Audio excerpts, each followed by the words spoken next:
Hello traders, welcome back to our YouTube channel Pivot Talks Long Trader. तो आज का जो एक्सपायरी था one of the most volatile recent time में बोल सकता है। एक रेंज में फंसा हुआ है, जो कल हम लोग जो एनालिसिस कर रहे थे कि मार्केट ये रेंज में फंसा हुआ है। नीचे 800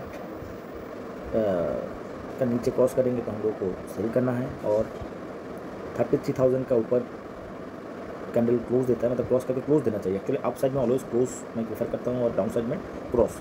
तो ये जो कैंडल हम लोग को देखा तो एंट्री तो आ गया, और बेस्ट क्या हुआ कि पहला कैंडल देखो ओपन होके नीचे जो काल का क्लोजिंग है उसी एरिया को टच किया और उधर से बाउंस हुआ। नेक्स्ट कैंडल ये जो रेंज था, रेंज को ब्रेकआउट दे दिया। उसके बाद हम लोग का जो एनालिसिस था कि ये लेवल तक हम लोग को टारगेट रखना चाहिए, और लॉजिकल ये लेवल तक जो मैं हम लोग दोस्त लोगों के साथ शेयर भी किए थे, क्योंकि ये जो कैंडल ब्रेक किया था और इधर से ये सेल ऑफ आया था, तो ऑलवेज टारगेट उस कैंडल तक ही रखे, क्योंकि ये कैंडल ब्रेक नहीं करने देगा मार्केट। यहाँ पर जो सेलर है ये ऑलवेज प्रोटेक्ट करेगा उसका जो एसएल है। तो वैसे ही हुआ, और जो बोले थे कि मार्केट इस लेवल को एक्चुअली क्रॉस करना है तो मार्केट को गैप अप इस एरिया में होना चाहिए था। ये सब एरिया से इतना दूर ट्रैवल करके मार्केट ये लेवल को 33,500 ये सब लेवल को क्रॉस नहीं कर सकता है। तो एज यूजुअल इधर फिर हम लोगों का जो पैटर्न का हिसाब से डब्ल्यू पैटर्न बनाया, पहला rejection no sell, second time sell आया। मैं तो देखो ये जो पूरा मूवमेंट है मैं कैप्चर नहीं कर पाया था, क्योंकि मैं ट्रैवल कर रहे थे मेट्रो पे, तो नेटवर्क का इशू था। जब मैं देखा तो ये कैंडल ऑलरेडी बन चुका था लगभग कितना, तो एसएल मेरा बहुत बड़ा हो रहा था। टारगेट उसका हिसाब से उतना ज़्यादा तब नहीं रहा, क्योंकि एसएल मुझे 32,900 के आसपास देना पड़ रहा था, और मुझे एंट्री मिल रहा था 150 के आसपास। तो 250 पॉइंट के अगेंस्ट में, क्योंकि मेरा जो है कि 34,000 के आसपास मेरा जो टारगेट आ रहा था, उसमें उतना खास मुझे इतना बड़ा एसएल मुझे नहीं जम रहा था। तो इसलिए मैं ये जो मूव है इसका तो मैं मिस कर दिया, बट ये वाला मैं कैप्चर किया, और आप देख सकते हैं मेरे वीडियो में। बट ऐसा नहीं कि मैं नेकेड पुट बाई किए थे, मेरा आज लॉजिक था कि मैं एक्चुअली निफ्टी में लिए थे। निफ्टी में मुझे और भी कन्विंसिंग क्यों लग रहा था, निफ्टी चार्ट में देखता हूँ, चलो निफ्टी में देख लेते एक बार। निफ्टी चार्ट में एक्चुअली और भी अच्छा दिख रहा था। निफ्टी चार्ट में क्या था, क्यों मैं निफ्टी में ट्रेड लिए थे, निफ्टी में क्या था, ये गैप था। मार्केट ये गैप जब टच किया उसके बाद गैप लेवल को मार्क कर देता हूँ।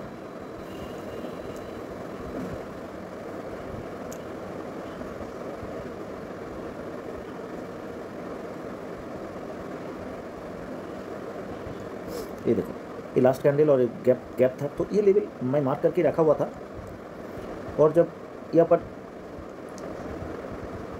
ये बन रहा था तो मुझे पता था कि 1 2 3 1 2 यहाँ से एक ब्रेकआउट तो जरूर आएगा। तो मैं ये लेवल जब ब्रेक किया, मैं क्या किए 15,600 का पी बाई किए, और उसको फांड किया। कैसे किए, मैं नीचे लोअर लेवल का 15,000, ये लेवल का 15,500 ये पी को शॉर्ट कर दिया, नीचे का पी, और ये पी को बाई कर दिया। तो मार्केट जब नीचे आया तो पी जो 15,600 तो क्या हो गया कि इन द मनी में थे, तो उसका प्राइस बहुत ज़्यादा बढ़ रहे थे और इसका उतना खास नहीं बढ़ रहे थे। तो मेरा एक्सपेक्टेशन क्या था कि मार्केट कोई ना कोई इस जगह पर सपोर्ट लेगा। बट मार्केट कॉन्टिन्यूसली जब मूवमेंट स्टार्ट किया, ये लेवल पे आया, जब ये ब्रेक किया और उसके बाद रिटेस्ट करके नीचे जाने की कोशिश स्टार्ट हो गया, तो उसी लेवल पे मैं एग्जिट कर लिया, और मुझे लगभग 9,000 के आसपास प्रॉफिट मिल चुका था। उस क्या कहते हैं, मुझे ये जो लेवल है मुझे लग रहा था इसको ब्रेक नहीं करेंगे आज, क्योंकि इधर से सेल ऑफ आया। और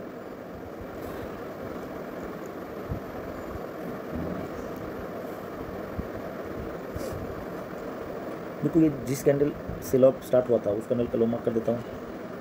तो जब ये सब एरिया में आया तो मैं क्या 33,400 के ऊपर, 33,500 33,400 का कॉल को मैं शॉर्ट कर दिया था। एक्चुअली 34,000 का कॉल शॉर्ट किया और 35,000 का कॉल को मैं बाई कर लिया। तो मुझे लगा था इधर से वो नीचे आएगा, इसके ऊपर क्लोजिंग आज देंगे नहीं, क्योंकि इतना भी मार्केट ऐसा नहीं कर सकते कि मार्केट इतना मूवमेंट किया फिर इतना आया, और क्योंकि मार्केट बीच में वो क्लोज देने के लिए ऐसा किया। तो मैं जब ये लेवल पे आए लगभग 2 बजे के आसपास, तो मैं एक्चुअली 33,400 का सी जो है उसको सेल कर दिया और उसका डिस्टेंस वाला 33,500 का सी मैं बाई कर लिए थे। तो उसमें मुझे लिमिटेड प्रॉफिट था, लिमिटेड रिस्क था, तो उसको मैं जीरो के लिए वेट नहीं किया। जब भी इधर से नीचे आ गया, फिर ये लेवल में टच करके इधर से ब्रेकआउट दे रहे थे डबल ब्लू बना के, तो मैं एग्जिट किया और मुझे उधर भी 2000 के आसपास प्रॉफिट मिला। तो आज लगभग 12,000 के आसपास मुझे प्रॉफिट मिला है। तो चलिए अभी देखते हैं कि काल क्या हो सकता है। चलिए काल का एनालिसिस करने के पहले एक्चुअली हमको दो चीज़ देखना पड़ेगा। पहले डे कैंडल हम देख लेते हैं। तो डे कैंडल में जो कैंडल बन चुका है, एक ऐसा कैंडल बन रहा है कि थोड़ा इंडिसिसिव टाइप का, मार्केट को क्या करना है पता नहीं चल रहा है।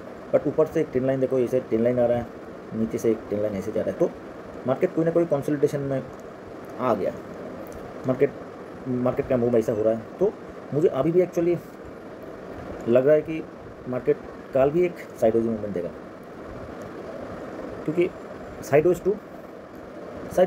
मूवमेंट देने का चांस ज़्यादा है। तो 5 मिनट चार्ट में भी हम लोग देख लेते हैं कि कल साइडवेज मूवमेंट में भी हम लोग को कहाँ पर ट्रेड मिल सकता है, कहाँ पर नहीं।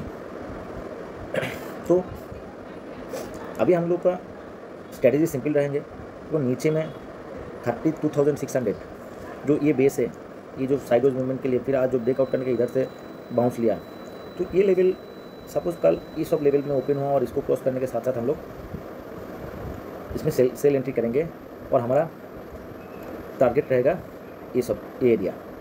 और बाई के लिए एक्चुअली मैं अभी बाई के लिए इसका ऊपर ही प्रेफर करेंगे। सपोज कल फ्लैट ओपन हुआ, फ्लैट ओपन होने के बाद इसको क्रॉस कर रहा है 300 का, तो आप एकदम छोटा इस 450 का मतलब 100 पॉइंट के लिए एंट्री ले सकते हैं। बट मेरा सजेशन है कि ई लेवल के ऊपर जब तक मार्केट नहीं निकल रहा है आप ट्रेड को अवॉइड कीजिए, नहीं तो स्मॉल क्वांटिटी में ट्रेड कीजिए। उससे ज़्यादा बेटर मुझे जो लग रहा है कि सपोज कल ये सब एरिया में ओपन होके ये लेवल को भी क्रॉस करता है, ये लेवल के अंदर भी क्रॉस करके नीचे जाता है, तो सेल साइड के लिए एंट्री कर सकता है। तो कल प्रेफरेंस रखिए सेल साइड के लिए। ये सब लेवल के नीचे निकलता है तो पहला टारगेट ये रहेगा, फिर इसको निकल दे रहा है तो ये टारगेट रहेगा। बाई साइड में इसका नीचे कुछ। तो thank you for watching our YouTube channel. Kindly subscribe and like and share. Thank you.